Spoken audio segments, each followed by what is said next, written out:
होना जरूरी है।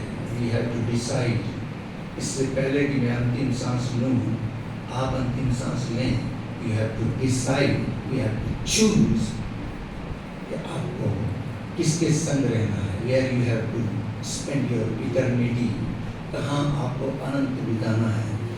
आपने एक बार मरना है या बार बार मरना है, you have to choose today. ये डिसाइड करना पड़ेगा। सिन से नाता रखना है या सन से नाता रखना है। फोकस को चेंज करना पड़ेगा।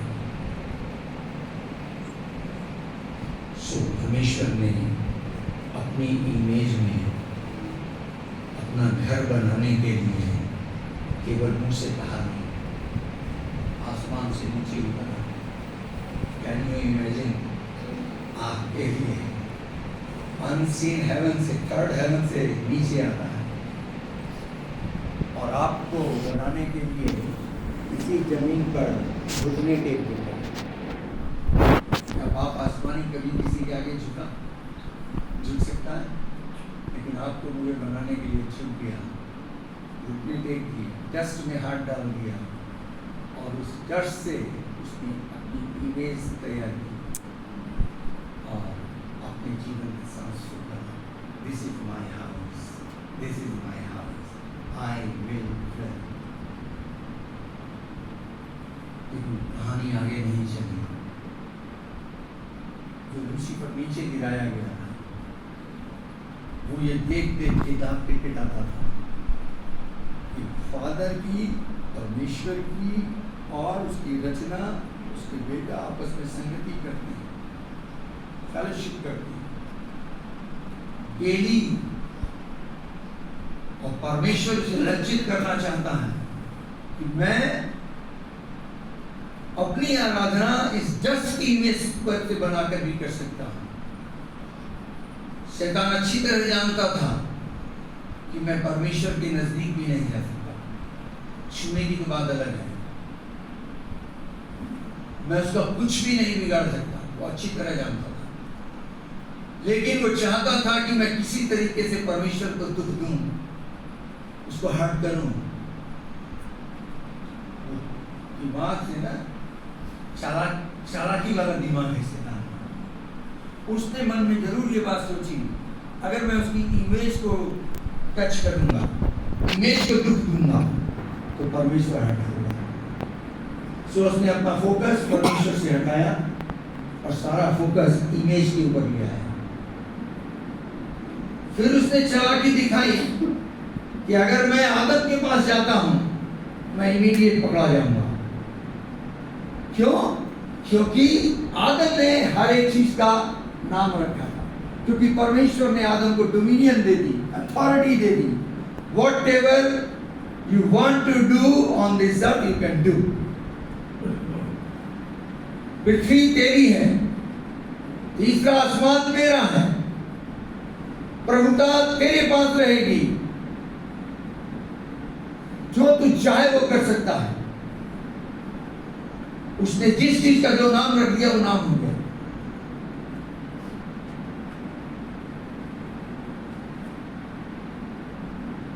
सो शैतान ने सोचा अगर मैं आदम के पास चला गया तो रंगे हाथ पकड़ा। बहुत दूर था ना। उसने कहा मैं मिसेज एडम के पास जाता हूं। कब? जब वो मिसेज के लिए फ्रूट लेने गया। क्यों जी? परमेश्वर ने कह रखा था तुम किसी भी वृक्ष का फल खा सकते हो। तो अच्छा मतलब भूख लगती होगी उन्हें भी। वो जी पेड़ चढ़ गया मैडम के लिए फल लेने, और मिसेज एडम को अकेला पाकर शैतान पहुंचा। शैतान शुरू से ही झूठा है, वो डायल्यूट करके, वचन को डायल्यूट करके बोलता है। और उसने स्त्री को बहका दिया और बहकाकर उसने उसके फोकस को चेंज किया। बस ज्यादा मेहनत नहीं की उसने। कल तक उसका फोकस कहां था? परमेश्वर पर, फेलोशिप पर, वर्शिप पर। इसने क्या डाइवर्ट किया? इनका फोकस चेंज करना है। कल तक इनका फोकस है ट्री ऑफ लाइफ पर, अब इसने फोकस चेंज कर दिया ट्री ऑफ नॉलेज पे। बस इतना सा काम करना है आपको भी, इस संसार को भी इतना सा ही काम करना है, सृष्टि की चीजों से फोकस हटाकर सृष्टिकर्ता पर फोकस करना है। बस इतना ही करना, ज्यादा मेहनत करने की आवश्यकता नहीं है। आजकल हर चीज के साथ सिल लग गया है ना, सर दर्द हो एनर्जी, हर टैबलेट के साथ सिल लगा। आपको सिन से फोकस हटाना है और सन पे फोकस लाना है। एक प्यार से बोलो ना हालेलुया। मैंने कहा सिन से फोकस हटाना है, सन पे फोकस लाना है। Look unto him, look unto Jesus who is the author and finisher of our faith.